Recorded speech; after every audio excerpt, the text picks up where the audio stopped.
All right, so hello. This is your homework support for EL5, mood versus tone. Here are the notes here. We're also going to show like just the organizer for how to do evidence. But again, you don't have to use, well, not again, but when I show you, you won't have to use that if you don't want to. You can do a simple, just how you would normally write a body paragraph, just giving the evidence for support.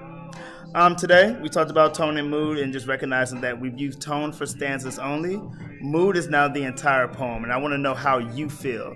When you read a poem, what feeling, what action, what reaction sparks inside of you based on what you understand with that poem.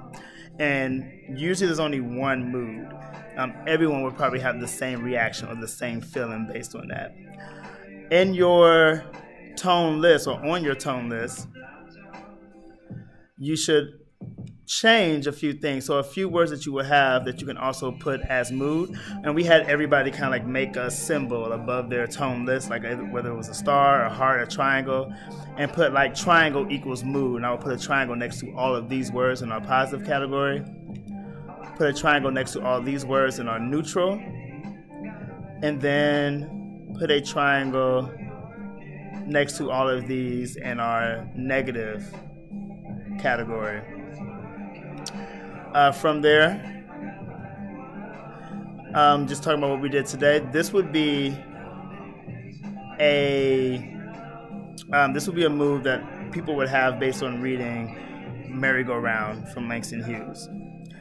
And what I would need to do then is take evidence from the poem and also evidence from my interpretation to support this injustice piece that causes me to be angry. So I'm going to show you just how we broke that down, which is here on the board. So I just broke down my keywords, whether it was injustice, in there was to deal with them. I'll show you where this came from in a moment. And then the not understanding.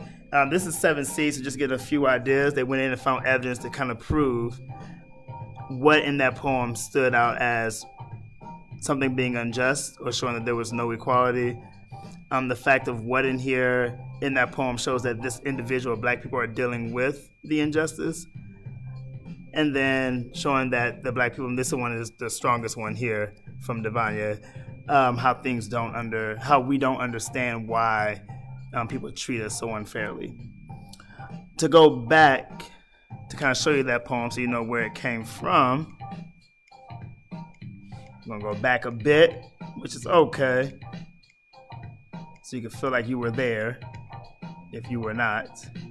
So that is the poem.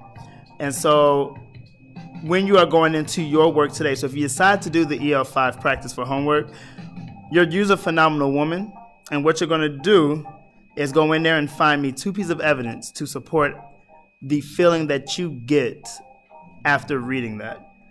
And so if you happen to walk away and say, this makes me feel proud, whether it's for young ladies proud to be a woman, or for the men proud to know a woman, then what evidence in that poem definitely gives proud, and be able to kind of like definitely connect that with your interpretation, so what this whole poem means, as well as the mood itself.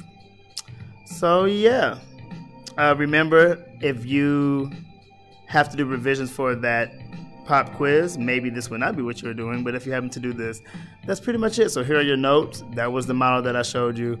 Good luck.